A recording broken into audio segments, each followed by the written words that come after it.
Hi, folks.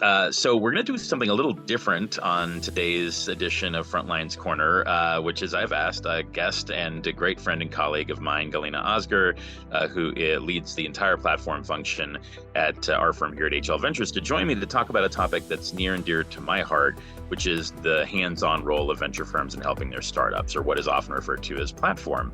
I've been talking about this like an amateur for about 15 years, but we got real serious about it a few years back when we asked Galina to join us. Galina, who is always too modest to say this, was really the originator or one of the original OGs of the platform function, and has helped stand up extraordinary platforms at Entrepreneurs Roundtable Accelerator and Grand Central Tech, Company Ventures, and now, of course, with us. So, Galina, thanks for hopping on here with me. And there's big news in the platform world, which is that there's been a big report released. So tell us a little bit about your favorite impactful data points from that report.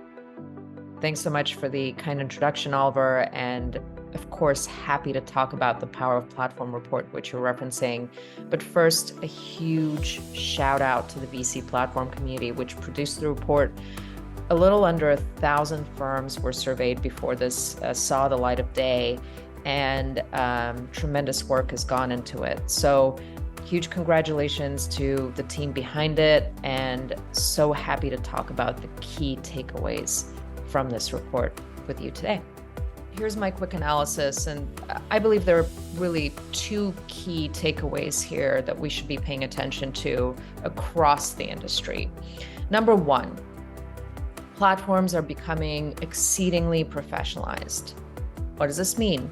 Well, for the past decade plus, platform was not always viewed as a career track necessarily. It was viewed as a step-up position. It was viewed as something that you could take on for a number of years, maybe 1 or 2 years before you really became an investor, but not solely as a career track. This report tells me, and I believe this is true, that this is changing. And I think that's wonderful news for the industry. What I've always feared might happen across funds is that when we don't retain platform professionals and they move on after a couple of years, we don't really retain knowledge. So there's no institutionalized knowledge across platform teams for that same reason. So given that this is changing and the report is saying that, that's great news for all of us. This means that people are exceedingly choosing platform as a career track, and they are retaining knowledge for these firms, and they are building a stronger foundation for this role to make an impact for the portfolio and for the fund. Point number two, which I don't think we talk enough about in the investment community, but this might change based on the results of this report. In real numbers, the report talks about how substantial dedicated platform teams are able to increase fund performance. And I think that's great news, not just for platform professionals like myself, self-servingly, or even for funds like HL, which drive with daily active engagement and platform. But it's great news for the entire community. It's great news for all funds that have questioned the function and use of platform and can now appeal to numbers and real data that shows that, in fact, the potential of increasing fund returns is there if there's substantial dedication to platform, post-investment services, and portfolio success. If there's platform functions strongly in place, there's a net improvement on average in IRR. I mean, that's a major thing. And I got to ask, Galina, why it seems kind of like, duh, of course, like if you work with the portfolio companies that do better, why does it feel so surprising to us in the VC world to learn this? I completely agree. And yes, it's equal parts surprising and not so surprising. But here's what I find tremendously valuable. For the very first time, perhaps ever in the history of platform, we have a report that speaks in real numbers and real data. That's a language that investors understand very, very well. And so this gives us all an opportunity to consider and reconsider the impact that we believe platform teams have on portfolio success and fund returns. And in that lies a unique opportunity to innovate, both within our function and within the broader VC industry. I think the clarion call should be no founder should leave home in a round without making sure that at least one firm with a good platform team is in the round. So Galina, I want to wrap our conversation up here with maybe leading from that statement to say, so, okay, you're a founder, you're raising a round, you're looking at a bunch of venture firms. How do you every venture firm in the whole world has a page on value add and will make some intros and help you out on the board and whatever.